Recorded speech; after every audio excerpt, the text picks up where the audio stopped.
ainsi soit-il.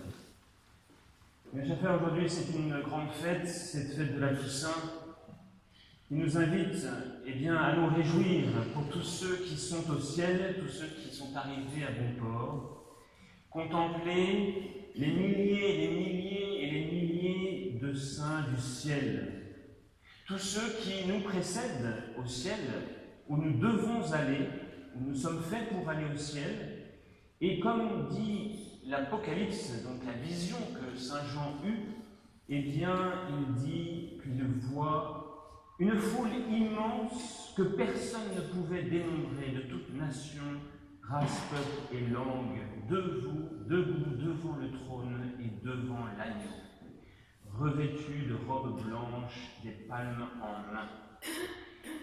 Évidemment, nous sommes invités à imaginer cela en regardant ce que Jean a vu, à regarder cette foule innombrable, immense de gens qui nous précèdent au ciel. C'est évidemment pour nous extrêmement encourageant, parce que nous savons que cette sainteté n'est pas inatteignable. À ce sujet, je voudrais vous mettre en garde contre quelques erreurs concernant la sainteté. Et quand je dis erreur, bien sûr, je veux dire tentation du démon, puisque vous savez bien que nous n'avons qu'un seul ennemi sur cette terre, c'est le démon, qui cherche évidemment à nous détourner de ce pourquoi nous sommes faits, à savoir le ciel. La toute première erreur est bien que le démon nous présente sous le nez, comme un plat qu'il nous présenterait sous le nez, c'est de croire que la sainteté n'est faite que pour quelques-uns. Et ces quelques-uns seraient les saints qui sont au calendrier des saints dans notre missel, les saints qui ont été canonisés. Ceci est absolument faux et nous devons nous en persuader. Ceci est faux et le Concile Vatican II a dit avec force, pourvu de moyens salutaires d'une telle abondance et d'une telle grandeur, tous ceux qui croient au Christ, quelle que soit leur condition et leur état de vie, sont appelés par Dieu, chacun dans sa route, à une sainteté dont la perfection est celle même du Père. Voyez-vous cette affirmation de l'appel à la sainteté pour chacun d'entre nous. Je répète, il n'y a pas au ciel que les saints canonisés qui ne seraient évidemment pas les gens comme vous et moi. La sainteté est véritablement ce pourquoi nous sommes faits, parce que nous sommes pourvus de moyens salutaires d'une grande abondance et d'une immense grandeur. Tous ceux qui croient au Christ, quelle que soit leur condition et leur état de vie, ce n'est pas réservé, n'est-ce pas, aux prêtres, aux évêques, etc., ou je ne sais quels religieux mortifiés, sont appelés par Dieu, chacun selon sa route, à une sainteté dont la perfection est celle même du Père. Donc, première erreur à bien rejeter, croire que la sainteté n'est pas pour moi. Deuxième grave erreur, la sainteté est spectaculaire. Nous connaissons tous les saints canonisés qui ont fait des choses extraordinaires. Prenons par exemple Padre Pio qui biloquait, c'est-à-dire qu'il était à la fois dans son monastère et à la fois il était en train de parler au Saint-Père à Rome. Évidemment, ni vous ni moi ne sommes le Padre Pio. Mais nous avons d'autres saints qui nous montrent que cette sainteté n'est pas d'abord et avant tout quelque chose de spectaculaire. J'en veux pour preuve ce que les sœurs carmélites, de sœurs de Sainte Thérèse de l'Enfant Jésus, ont dit au moment de sa mort. Que va-t-on dire de cette pauvre petite religieuse? Vous savez, chaque couvent a fait une petite notice nécrologique racontant la vie du moine ou de la sœur, et comme ça, les générations qui suivent savent que dans leur monastère, telle ou telle personne est passée, et voilà ce qu'il a fait. Et donc les sœurs carmélites, qui avaient vécu quelques années avec Sainte Thérèse de l'Enfant Jésus, se sont demandé ce qu'elles pourraient bien écrire au sujet de cette sœur. C'est la meilleure preuve que la sainteté de Sainte Thérèse de l'Enfant Jésus était totalement cachée. Cachée aux yeux des hommes, évidemment, pas cachée aux yeux de Dieu, car rien n'est caché aux yeux de Dieu, et ce qui est caché aux yeux des hommes est connu de Dieu seul. La sainteté de Vierge Chrétienne, elle est cachée.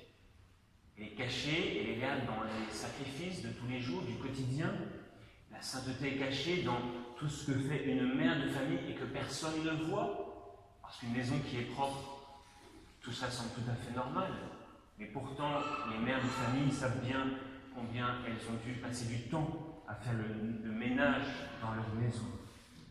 Donc la sainteté de Vierge n'est pas spectaculaire, elle n'est pas d'abord spectaculaire.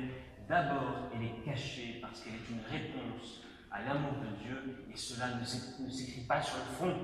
Ceci est à l'intérieur du cœur. La sainteté n'est pas de faire des choses extraordinaires, mais de faire les choses les plus ordinaires avec un degré de charité immense. Donc voilà cette deuxième erreur, cette deuxième tentation du démon que je voudrais mettre en exergue ce matin. La troisième tentation, troisième erreur, c'est de croire que la sainteté est trop difficile et que moi je suis faible, donc je suis bien incapable de cette sainteté. Bien, mes bien chers frères, la sainteté n'est pas l'œuvre de vos poignets, de vos muscles, de la force de vos bras.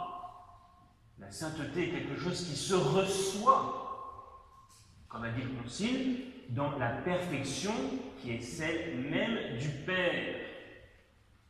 Votre sainteté, vous la recevez de Dieu le Père, qui lui est parfait et qui vous perfectionne et qui fait de vous des saints. La sainteté est d'abord et avant tout l'œuvre de Dieu dans sa créature. Et ceci ne dépend pas de nous. La meilleure preuve, c'est le baptême. Le bébé qui est mis sous les fonds baptismaux n'a rien fait pour devenir un saint. Il n'a rien fait, il n'a rien mérité, il n'a rien demandé.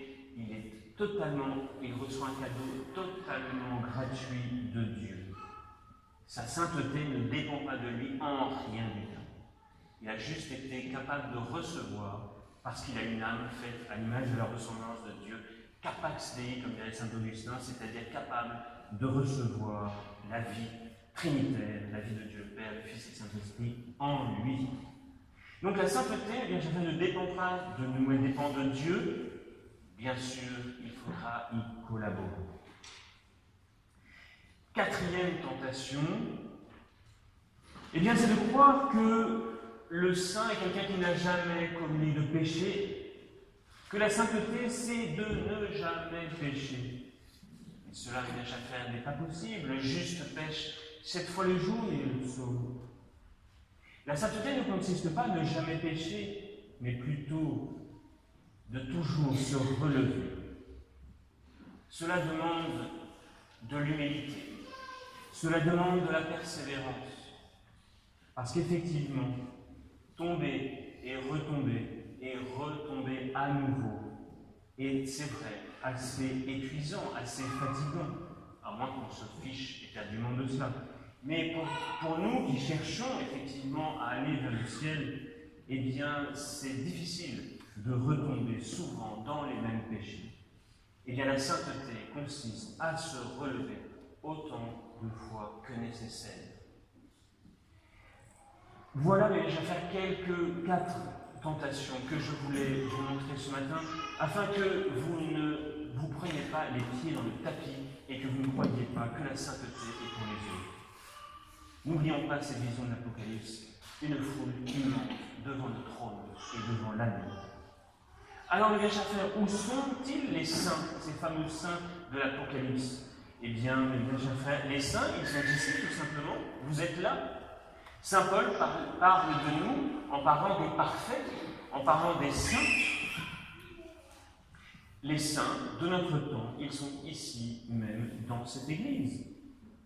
Il y a en chacun d'entre vous un germe de sainteté que vous cherchez à faire grandir tout au long de vos journées, tout au long de vos semaines, tout au long de vos mois et tout au long de ces années. Les saints, ils sont ici. Ils sont ici et la sainteté est cachée. J'ai cette chance en tant que prêtre de savoir un petit peu plus de chacun d'entre vous, plus ou moins selon bien sûr ce que vous êtes de votre ouverture.